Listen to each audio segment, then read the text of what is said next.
ఇది Karnataka madam. Okay, so this is India. India ಅದು ಈ ಕರ್ನಾಟಕದಲ್ಲಿ Kannada main first, Kannada first madam, Kannada first. ಈಗ ನೀವೇನ್ ಮಾತಾಡ್ತಾ ಇರೋ ತುಂಬಾ ಒಳ್ಳೇದು. I will not speak Kannada first. మాట్లాడోదే ఇల్వా? మాతృభాష అంటే ఎవ్వలకు పాయిరం ఉండదు చెప్పుండ్రి. ఎవల భాషను వాళ్ళు కన్న తల్లి లెక్కనే ప్రేమిస్తుంటారు. కానీ కర్ణాటకలో ఉన్న గీమనైతే కన్నడల మాట్లాడనని చెప్పి ఎట్లా లొల్లి పెట్టుకున్నదో చూడుండ్రి. ಯಾಕೆ ಮಾತಾಡೋದಿಲ್ಲ? Hindi. ಯಾಕೆ ಹಿಂದಿ ಮಾತಾಡ್ಬೇಕು? ಕನ್ನಡ ಮಾತಾಡ್ಬೇಕಲ್ಲ madam. Hindi. Kannada madam. Just talk to my madam ಇದು SBI. ಕರ್ನಾಟಕ, You just ఇది talk to Karnataka. my SBI. ఇన్నరు కదా గిళ్ళ ముచ్చట్ను. అనేకల్ సూర్యనగర్లున్న ఎస్బీఐ బ్యాంకుల మేనేజర్ కొలువు ఎత్తున్నదట గీమే.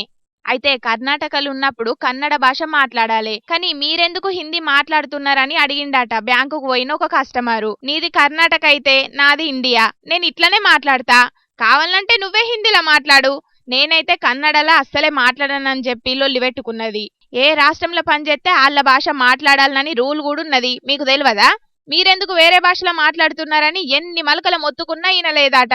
మరి మేడానికి కన్నడ భాష అంటే ఎందుకంత కోపమో ఏందో తెలియదు గాని నేను అసలే కన్నడ మాట్లాడనని చెప్పి ఆడికెంచిపోయింది. ఇక ఇదంతా ఆడున్నోళ్ళెవలో వీడియో తీసి సోషల్ మీడియాలో పెట్టే వరకు మస్తుగా వైరల్ అయింది.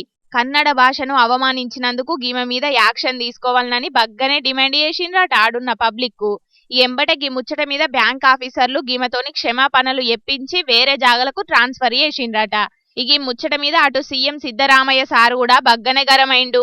గిసొంటి ముచ్చట్లు మళ్ళా జరగకుండా చూడాలని కేంద్ర ఆర్థిక శాఖను కోరిండు. కొరివితోని తలగొక్కునుడంటే గిదేనుల్లా ఏదో సోకులకు పోయి ఆడున్న భాషల మాట్లాడకపోవడే కాకుండా కస్టమర్ తోని రుబాబుగా మాట్లాడినందుకు అటు పెద్ద ఆఫీసర్లతోని తిట్లు, ఇటు మీదికెంచి కస్టమర్లకు క్షమాపణలు చెప్పాల్సి వచ్చే. గట్లుంటది మరి కొందరి తరీకా.